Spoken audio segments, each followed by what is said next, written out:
Selamat siang, kembali dengan saya Alvin Lim dari LQ Indonesia Law Firm. Kali ini saya akan masuk ke materi ya, oknum lawyer, teman-teman, oknum lawyer ya.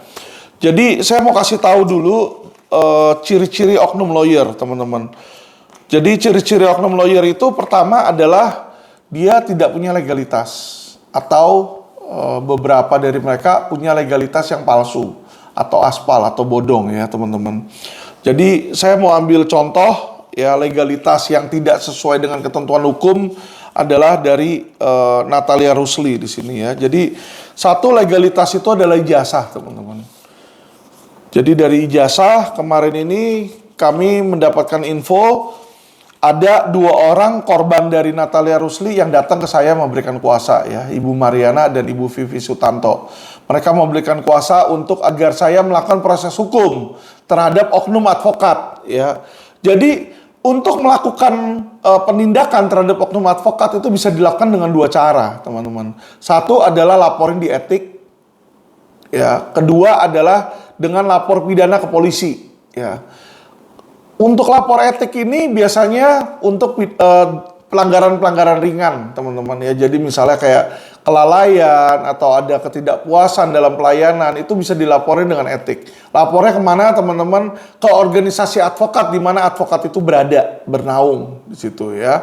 Jadi organisasi advokat itu ada puluhan. Tapi teman-teman bisa tanya ke advokatnya, biasanya mereka akan bilang, oh saya dari Pradi misalnya. Atau kalau Pradi, tanya Pradi mana? Karena Pradi sekarang banyak ya. Ada Pradi Oto, Pradi Luhut, Pradi Junifer Girsang. Ada juga Pradi buatan lagi berikutnya, pergerakan, perjuangan, persatuan. Wah macam-macam teman-teman ya. Jadi disinilah banyaknya organisasi advokat kita mesti waspada, karena dengan banyaknya organisasi advokat bukan menambah tinggi kualitas, justru malah merendahkan kualitas, teman-teman ya. Karena para OA organisasi advokat atau saya singkat OA, para OA ini saling dia bersaing untuk mendapatkan lawyer, jadi dia turunin standar, turunin kualifikasi, teman-teman ya. Jadi ada oknum organisasi advokat, saya bilang oknum ya, organisasi advokat di sana yang dimana nggak usah ikut PKPO dan DUPA, itu langsung nanti dikeluarin sertifikat sama ijazahnya. Ya, jadi dikeluarin sertifikat sudah melakukan pendidikan kompetensi ya advokat di situ. Ya, atau dianggap sudah lulus ujian UPA, ujian profesi advokat, padahal nggak pernah dilakukan. Ya, jadi kayak kalau bikin SIM nembak lah, teman-teman. Jadi SIM-nya asli. SIM-nya asli dan terdaftar di polisi, ya kan? Sama ini juga ijazah PKPA-nya sama sertifikatnya itu terdaftar di organisasi advokat itu, teman-teman. Tapi dia nggak pernah tes, ya. Jadi istilahnya nembak lah di situ. Kalau biasa harga 8 juta, kalau nembak itu sekitar 25 juta, teman-teman, ya. Jadi organisasi advokat pun juga ada oknum di situ. Makanya teman-teman mesti waspada. Dengan banyaknya advokat, kalau mereka nggak punya track record, hati-hati teman-teman. Oke, jadi pertama kita lihat ijazah dari yang sebelumnya saya sudah ajarin teman-teman untuk lihat di pangkalan dikti. Jadi masukin nama sama kampusnya, nama kampus sama nama advokat tersebut muncul nggak, teman-teman ya. Jadi kalau muncul di situ bakal bisa kelihatan, oh dia udah kuliah hukum atau belum. Kalau nggak muncul berarti dia nggak terdaftar, hati-hati teman-teman, karena berarti nggak punya ijazah. Untuk mengkonfirmasi teman-teman, kalau memang mau double check lagi, apalagi kalau misalnya teman-teman udah kayak klien saya ini kan, si Bu Mariana sama Ibu Vivi Sutanto, karena dia tidak dilayani oleh oknum lawyer ya, Natalia Rusli, makanya dia datang ke saya lakukan 2 hal. Pertama, saya adukan dia dulu ke organisasi advokat. Yang saya tahu waktu itu dia di KAI, teman-teman, Kongres Advokat Indonesia. Jadi saya bikin surat aduan. Dan yang kedua, saya masukkan laporan polisi ke Polres Jakarta Barat atas dugaan penipuan dan penggelapan, teman-teman ya. Jadi ini 2 hal yang bisa dilakukan terhadap oknum advokat. Nah, untuk menambah alat bukti, waktu itu saya surati ke dikti di sini. Dapatlah surat jawaban verifikasi bahwa ijazah Natalia Rusli tidak terdaftar, teman-teman ya. Jadi ini bisa menjadi tambahan alat bukti untuk aduan etik. Ya, kita mengadukan karena organisasi advokat itu berdasarkan Undang-Undang Advokat pasal 3 huruf E itu jelas, teman-teman, bahwa advokat itu wajib punya ijazah sarjana hukum. Jadi kalau dia nggak terdaftar di pemerintah itu dianggap dia nggak punya sarjana hukum, ya nggak punya ijazah sarjana hukum di pemerintah, karena Dikti itu adalah Kementerian Pendidikan dan Pendidikan Tinggi di sini ya, Dikti. Jadi kalau dia di kementerian tidak tercatat punya ijazah, berarti pemerintah tidak mengetahui dia punya ijazah. Ya sama aja secara de jure dia tidak memiliki ijazah, teman-teman, karena udah jelas surat ini menyatakan bahwa dia tidak terdaftar, ya ijazah dia tidak terdaftar, nggak ada di situ katanya.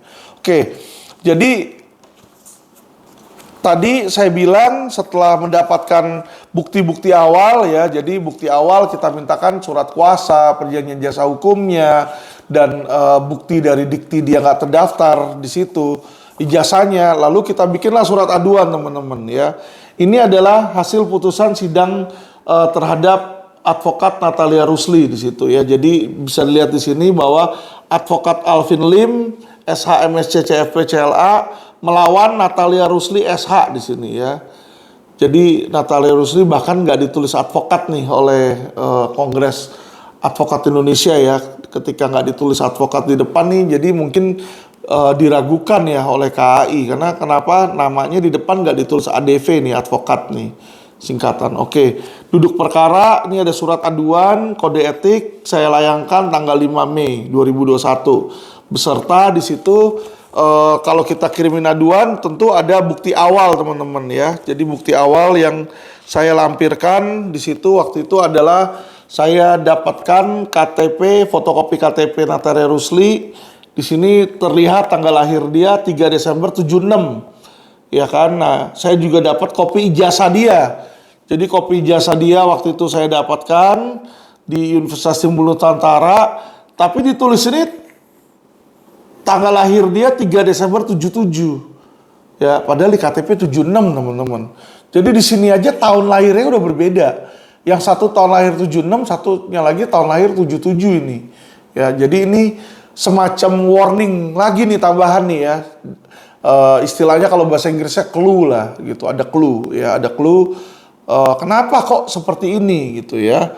Terus saya kasih pula di sini bukti surat verifikasi ijazah dari Permendikti, ini saya lampirin juga di situ ya.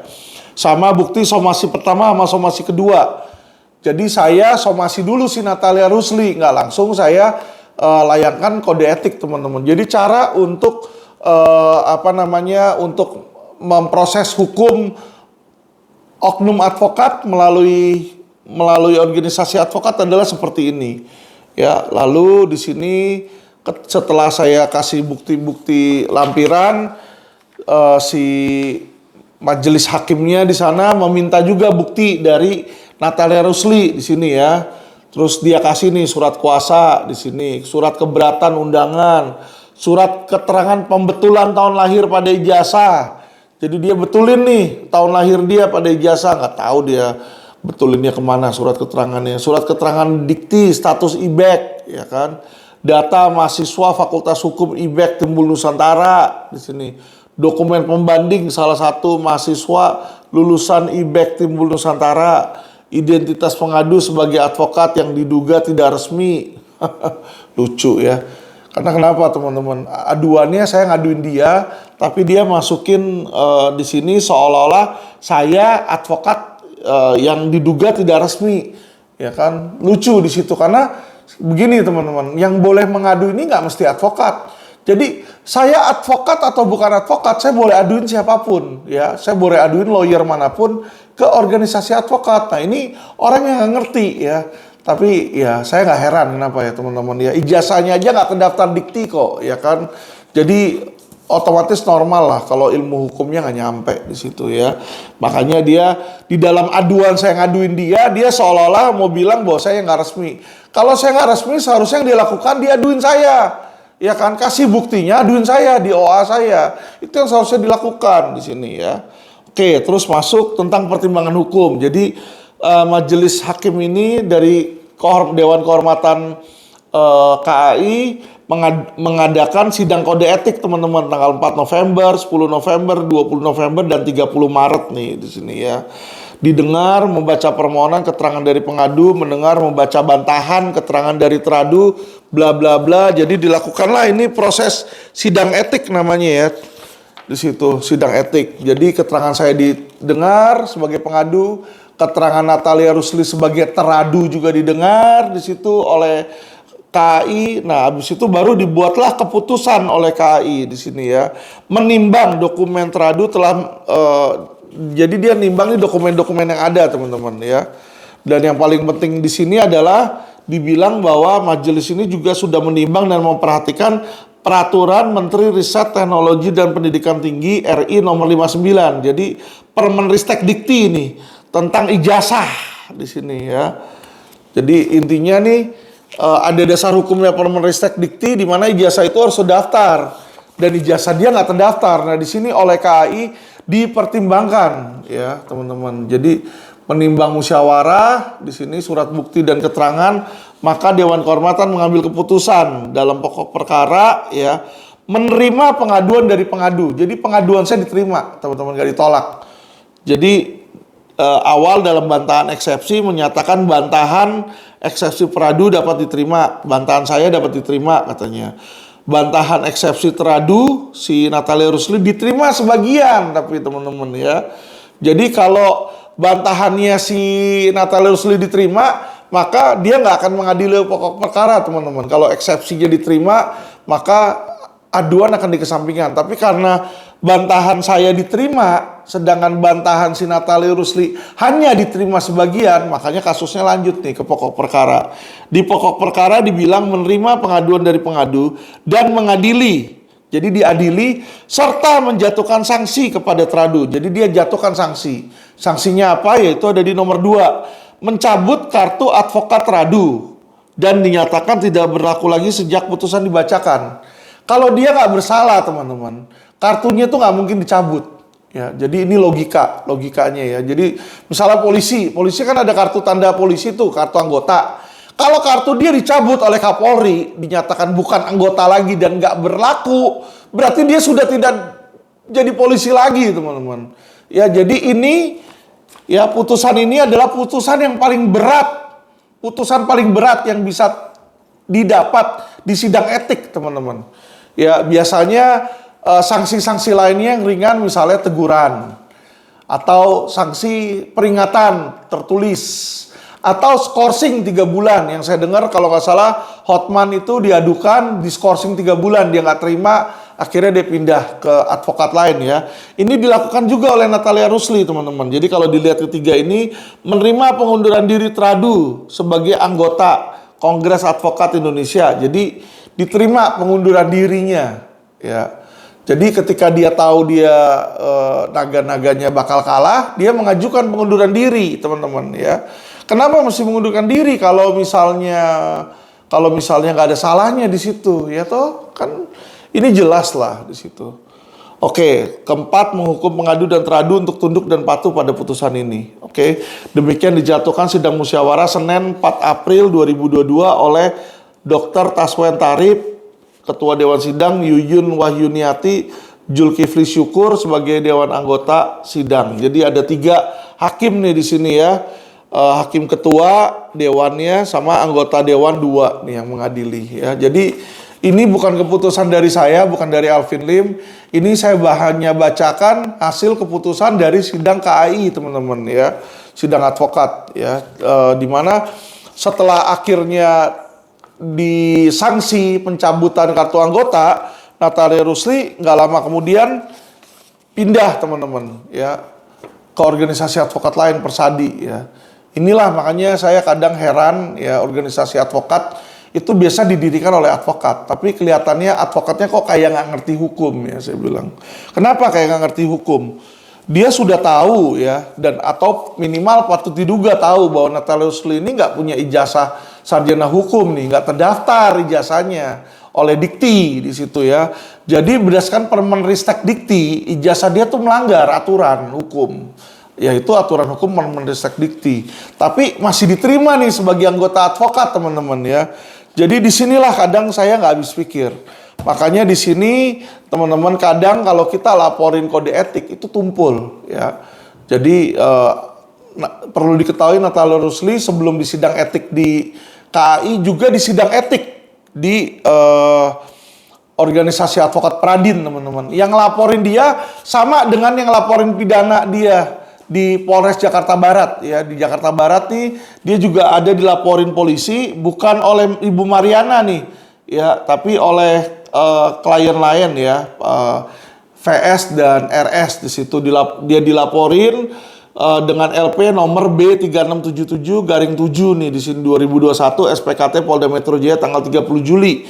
Jadi LP-nya dari Polda limpah ke Polres Jakarta Barat, di Polres Jakarta Barat dilakukan penyidikan dan ini suratnya dia Natalia Rusli terbukti menjadi tersangka teman-teman. Ya, di sini kalau dilihat jadi TSK. Jadi kadang kalau misalnya melalui kode etik dia tumpul, baiknya dilakukan pidana ya. Jadi kalau memang oknum, saya bilang oknum lawyer itu diduga merugikan, ya kan silakan laporkan saja ke polisi ya.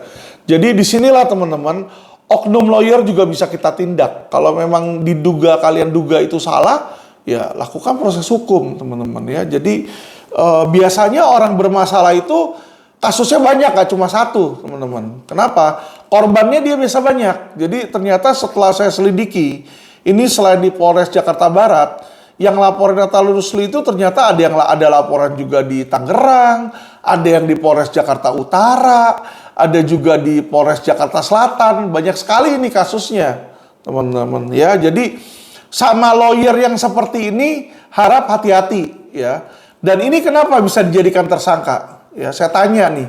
Pelapornya kebetulan saya kenal teman-teman ya. Jadi si pelapor ini di dalam kasus mahkota menggunakan jasa saya, tetapi di dalam kasus Indosuria menggunakan jasa Natalia Rusli. Jadi infonya ini katanya ketika tanda tangan sama Natalia Rusli dan menyerahkan uang, dia di dalam surat kuasa kartu nama juga ditulis itu advokat. Ya, di perjanjian jasa hukum ditulis bahwa Natalia Rusli ini advokat di situ ya.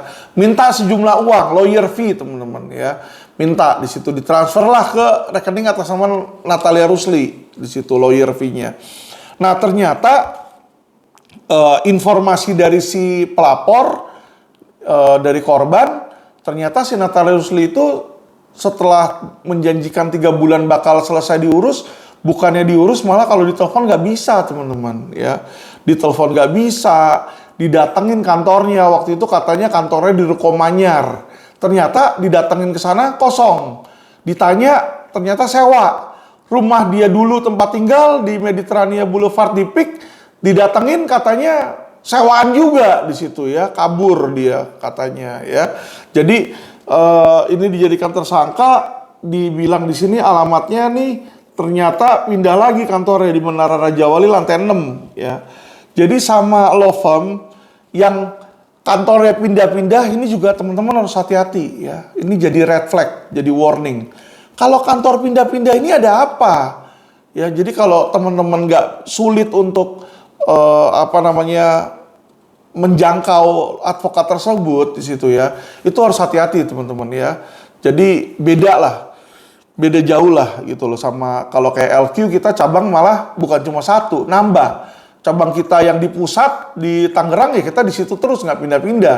Tapi kita nambah lagi cabang lain sampai sekarang udah ada 4 cabang termasuk di Surabaya teman-teman ya. Jadi carilah law firm yang kantornya ini kalau bisa stagnan ya memang di situ ya, nggak pindah-pindah di situ karena stabilitas itu penting. Oke, balik lagi di sini. Jadi dia laporin atas dugaan penipuan dan penggelapan. Kenapa? Jadi ketika dia mengaku sebagai advokat, dilaporkanlah nih di bulan Juli 2021. Jadi ternyata dia baru September, teman-teman ya, baru dilantik menjadi advokat. Situ. September baru jadi advokat katanya di sini ya. Jadi si pelapor ini minta surat keterangan dari Pengadilan Tinggi Banten. Jadi si Natalia Rusli ini infonya dilantik di Banten, teman-teman ya. Di Banten, di Pengadilan Tinggi Banten, ternyata baru bulan September dia jadi advokat. waktu tanda tangan di bulan Mei infonya itu belum advokat. Disinilah makanya si klien ini ya, si ibu siapa namanya ini VS ini, dia merasa ditipu, ya kan, merasa ditipu. Kalau dia tahu belum advokat, apalagi ijazahnya nggak terdaftar dikti, ya kan, dia nggak bakal mau. Jadi istilahnya lah teman-teman ya, ada seorang ngaku dokter ahli jantung di situ, dokter jantung. Ternyata gelar sarjana kedokterannya ya kan nggak terdaftar dikti teman-teman. Jadi ngakunya misalnya kuliah di UPH ya, kuliah di UPH. Yang lain murid-murid UPH dapat ijazah semua. Lah dia nggak dapat ijazah, atau dia dapat ijazah tapi ijazahnya nggak terdaftar di dikti, kan itu aneh teman-teman ya. Jadi nggak mungkin punya itu nggak terdaftar ya, apalagi baru 2018 dia katanya lulus di situ. Jadi satu udah nggak terdaftar, kedua belum disumpah dokter ya. Jadi disinilah kalau dapat lawyer atau dokter seperti itu kan berabe ya teman-teman ya. Jadi demikian teman-teman yang bisa dilakukan terhadap oknum advokat adalah tadi satu, lapor etik. Tapi lapor etik ini biasanya paling parah juga dia dicabut keanggotaannya. Nah biasanya oknum lawyer kalau dicabut keanggotaannya dia pindah di situ. Nah kedua ya lapor ke polisi teman-teman ya. Jadi kalau di organisasi advokat nih, kayak contoh sekarang kan dia di Persadi nih ya kan. Kalau dia melakukan pelanggaran lagi, kalau saya pun juga pasti segan untuk lapor ke Persadi. Ngapain? Kenapa? Karena tendensinya teman-teman biasanya itu sesama saling membantu. Jadi istilahnya itu motonya kayak jeruk makan jeruk. Ya, nggak ada jeruk makan jeruk di situ ya. Jadi akan sulit ngelaporin, kayak contoh kita ngelaporin oknum polisi ke polisi itu sulit. Kita melaporin oknum jaksa ke kejaksaan juga sulit teman-teman ya, sulit. Bukan berarti nggak mungkin teman-teman, sulit ya. Kayak ngelaporin organisasi advokat ini saya udah laporin ya. Kebetulan di KAI ini mereka masih bagus kualitasnya sehingga divonis nih, diberikan keputusan, diberikan sanksi nih pencabutan keanggotaan ya teman-teman ya. Kalau di Persadi saya sangat istilahnya pesimis lah itu dilakukan. Kenapa? Karena mereka sudah mengetahui aja ada oknum lawyer yang ijazah yang nggak terdaftar dikti masih diterima. Jadi disinilah perbedaannya teman-teman. Jadi makanya baiknya kalau memang bukti cukup dan kuat ya kan lapor polisi. Ya kasih pelajaran. Kenapa? Karena orang yang seperti itu teman-teman ya itu udah brengsek. Kalau saya bilang kalau ada oknum lawyer ngambil duit bukannya bantu korban masyarakat yang menjadi korban. Jadi orang udah jadi korban investasi bodong, dia udah dirugikan. Dia mau minta tolong sama orang, bukannya ditolong, duitnya diambil malah diinjek-injek lagi di situ. Itu sih parah teman-teman ya.